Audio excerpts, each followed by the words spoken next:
تاکہ دوسروں کو نہ لگے پڑھی لکھی ہو پھر بھی تمہاری جہالت ختم نہیں ہوئی۔ اگلے دن اس نے تانا دیا، ہلکا بخار ہی تو تھا، کام کاج کیوں چھوڑ دیا؟ یہ سن کر میرا دل ٹوٹ گیا۔ تب سمجھ آئی یہ سب امتیاز میری حیثیت کی وجہ سے، میں ان کی کلاس سے نہیں تھی، اسی لیے حقیر ٹھہری۔ اس موڑ پر احساس ہوا امیر گھر کی بہو بننا غلطی، میرا دل کٹ کر رہ گیا، مگر بولنا فضول تھا۔ پڑوسی دیکھنے آتے تو کہتے جہیز میں کچھ نہیں لائی، میں خاموش رہتی کیونکہ سچ بولنے کی ہمت نہیں تھی مجھ میں۔ دن عجیب انداز میں گزرنے لگے، اداسی چھا گئی۔ دن بھر کچن میں نت نئے کھانے بناتی رہتی تھی مگر کوئی خوش نہیں ہوتا، الٹا مجھے تانے ہی ملتے تھے، یہ کیوں بنایا وہ کیوں نہیں، دیسی کھانے کون کھاتا ہے۔ چاروں نندے میرے نقص نکالنے میں لگی رہتی۔ کوئی عورت دلہن دیکھنے آتی تو وہ تو شروع ہو جاتی کہ کوئی ڈھنگ نہیں، ماں نے تمیز نہیں سکھائی، سلیقہ نہیں سکھایا۔ میں چپ چاپ سب سنتی رہی اور آنسو پی جاتی۔ جب شریک زندگی ہی ساتھ نہ دے تو شکایت کس سے؟ 2 مہینوں میں غم سے میں آدھی رہ گئی۔ اندر سے یہ غم سب سے بڑا تھا کہ میں قصوروار نہیں تھی لیکن پھر بھی قصوروار ٹھہرائی گئی۔ پھر یہ سب کیوں ہو رہا ہے؟ جب میکے گئی تو سب حیران ہو کر پوچھا شہزادی کی طرح رہ رہی ہوگی؟ نوکر آگے پیچھے، میں کوئی جواب نہ دے سکی کیونکہ سچ کڑوا تھا۔ میری زندگی جلتا ہوا کوئلہ بن چکی تھی۔ مسلسل غم دور کرنے کو رات میں مطالعہ کرنا شروع کر دیا، مگر یہ بھی میرا عیب بنا دیا گیا کہ مطالعے کے بہانے رات کو جاگتی پتہ نہیں کیا کرتی ہے۔ دل مزید تنہا ہو گیا۔ حاشر اکثر آدھی رات کو گھر لوٹتے تھے، مجھے نیند نہ آتی، تنہائی مزید ستاتی رہتی۔ شادی سے پہلے زندگی سکون سے گزری تھی، میں دعویٰ کرتی تھی کہ ہر حال میں صبر کر لوں گی، مگر یہاں آ کر صبر کی طاقت بھی ختم ہو گئی۔ میری اداسی بھی میرے لیے ایک نیا عیب بن گئی کہ نئی دلہن نے گھر میں نحوست پھیلا دی۔ پھوپھی کہتی تھی انسان اپنی قسمت خود بناتا ہے۔ آج مان گئی کہ یہ سب میری لکھی قسمت تھی۔ میں دل کے لہو سے گھر روشن کرنا چاہتی رہی مگر ہر کوشش کے باوجود ناکام ہی ٹھہری۔ آخر میں پھول بھی چاہتی رہی، وہ کہتے خوش آمد کرتی ہے۔ شوہر کی آخری عدالت کا دروازہ بھی بند رہا۔ کسی دن اچھے کپڑے پہن لیتی تو تانے ملتے، لپسٹک لگاؤں تو آوارگی کے الزام بھی سننے پڑتے۔ ایک دن شام گہری ہو رہی تھی، ہاشم باہر سے آئے، وہ بنا کھانا کھائے سیدھا بستر پر لیٹ گئے۔ میں ان کے پاس گئی، نرمی سے طبیعت پوچھی، انہوں نے کوئی جواب نہیں دیا تو میں وہیں بیٹھ گئی۔ آہستہ آہستہ میں ان کا سر دبانے لگی محبت سے۔ اچانک انہوں نے مجھے زور سے دھکا دے دیا، میں نیچے گر پڑی، دل جیسے ٹوٹ کر کرچی کرچی ہو گیا۔ وہ غصے سے بولے کیا میں کنیز خرید کر لایا ہوں؟ یہ الفاظ پگھلے شیشے کی طرح کانوں میں اتر گئے۔ میں اٹھ کر بیٹھ گئی، آنکھوں میں آنسو جم گئے۔ وہ بولے ہماری سوسائٹی میں تم جیسی بیوی کی گنجائش نہیں۔ میں روتے ہوئے بولی آخر میرا قصور کیا ہے عاشر؟ انہوں نے آنکھیں دکھا کر کہا تم کسی کو خوش نہیں رکھ سکتی، نہ شوہر کو رکھنا آتا ہے نہ کسی اور کو۔ میں نے کہا میں سب کو خوش رکھنا چاہتی ہوں مگر آپ کے گھر میں کوئی مجھ سے راضی نہیں، آخر میں کیا کروں؟ یہ سوال لبوں پر آ گیا۔ انہوں نے کہا کچھ مت کرو، بس ہماری جان چھوڑ دو۔ میں کہاں جاؤں؟ مجھے کچھ سمجھ میں نہیں آیا۔ میں نے سوچا یہ احساس کمتری کا شکار ہے یا یہ مجھے پہچان ہی نہیں سکا آج تک۔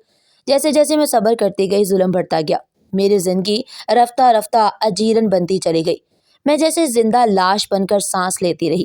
ایک دن حسب معمول وہ مجھ پر چیخ رہے تھے، اسی وقت میری امی اچانک وہاں آ گئی۔ ساس نے امی کو بٹھا لی اور عیب گنوانے لگی، کہنے لگی میں اس دن کو کوستی ہوں ہمیشہ جب مومنہ کا رشتہ ہم نے قبول کیا۔ امی کو بھی برا بھلا کہا بے دردی سے کہ تم نے بیٹی کو کچھ نہیں سکھایا، نہ یہ شوہر کو خوش رکھ سکتی ہے اور نہ ہمیں عزت دینا جانتی ہے۔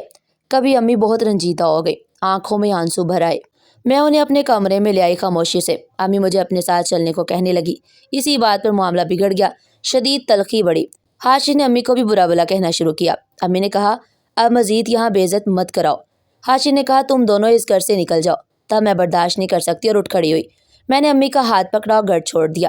اب بات چھپ نہ سکی، ابو اور بھائیوں کو بھی اس کی خبر ہوگی۔ وہ غصے میں آئے، لڑنے پر آمادہ ہو گئے۔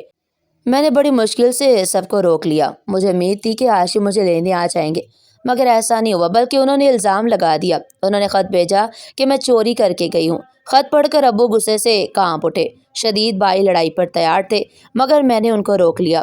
اب دونوں گھروں کے درمیان مقدمہ شروع ہو گیا تھا۔ اپنے والدین کی پریشانی دیکھ کر میرا تو دل ٹوٹ گیا۔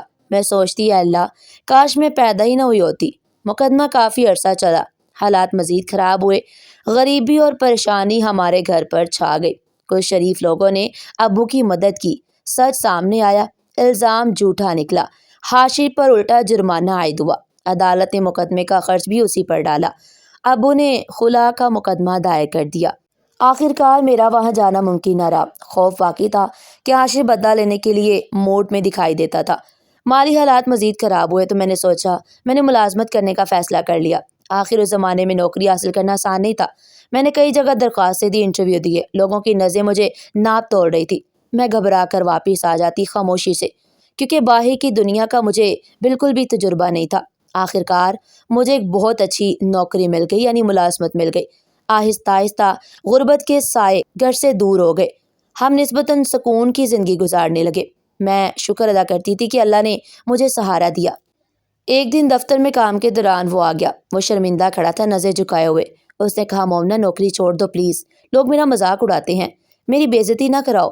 میں نے کہا، اس دن تمہیں دنیا یاد نہیں ہے جب تم نے مجھے عدالت میں گھسیٹا تھا، مجھ پر چوری کا الزام لگا کر رسوا کیا تھا؟ ایک دن بھی تمہیں یہ خیال نہیں آیا جب تم نے اپنی ماں بہنوں کو گواہ بنایا تھا؟ میں بھیک نہیں مانگ رہی، عزت کی نوکری ہے، میں بازار میں ناچ نہیں رہی۔ یاد رکھو، آج تم کس حق سے مجھے روکنے آئے ہو؟ مجھے اور میری ماں کو گھر سے نکالا گیا، تم مجھے لینے نہیں آئے بلکہ عدالت بلا لیا۔ اس نے کہا، مجھے معاف کر دو مومنہ، میں نے خود اپنا گھر برباد کر لیا۔ میں یہی چاہتی تھی کہ وہ حقیقت پہچان لے۔ اس حال میں دیکھ کر میرے دل کو سکون ملا۔ میرے انتقام کی بس یہی حد تھی۔ وہ بولا، ایک موقع دے دو ورنہ میں تباہ و برباد ہو جاؤں گا۔ میں نے کہا، نہیں، اب فیصلہ میں نہیں کروں گی، اب فیصلہ عدالت ہی کرے گی۔ وہ خاموشی سے وہاں سے اٹھ کر چلا گیا، شکستہ حال۔ میں اس گھر میں واپس نہیں جانا چاہتی تھی، کسی بھی صورت میں نہیں جانا چاہتی تھی۔ وہاں بہو نہیں، صرف نوکرانی چاہیے تھی۔ کچھ دن بعد عدالت نے میرے حق میں فیصلہ سنا دیا۔ یہ باب ہمیشہ کے لیے بند ہو گیا۔ میرے والد نے تب سے سکون کا سانس لیا۔ آج میں بظاہر کامیاب زندگی گزار رہی ہوں، مگر دل کا سکون اب بھی کہیں نہیں۔ آج سمجھ آیا دادی میرے پیدا ہونے پر کیوں روئی تھی، امی ابو کیوں میرے پیدا ہونے پر افسردہ تھے، کیوں خاموش رہتے تھے۔ پھوپھی سے آج بھی ایک سوال دل میں ہے کہ انہوں نے اونچے لوگوں میں شادی کرا کے آخر کیا پا لیا؟ کیا اپنے جیسے لوگوں میں رشتہ بہتر نہیں تھا؟ یہی سوال مجھے آج بھی اندر سے توڑ دیتا ہے۔ ناظرین، آپ کو ہماری آج کی کہانی کیسی لگی؟ کمنٹ میں اپنی قیمتی رائے کا اظہار ضرور کیجیے گا۔ ایسی مزید سبق آموز کہانی سننے کے لیے چینل کو سبسکرائب کرے، ویڈیو کو لائک کرے اور زیادہ سے زیادہ شیئر کرے۔ پھر ملتے ہیں ایک نئی کہانی کے ساتھ، تب تک کے لیے اپنا خیال رکھیے گا۔ شکریہ، اللہ حافظ۔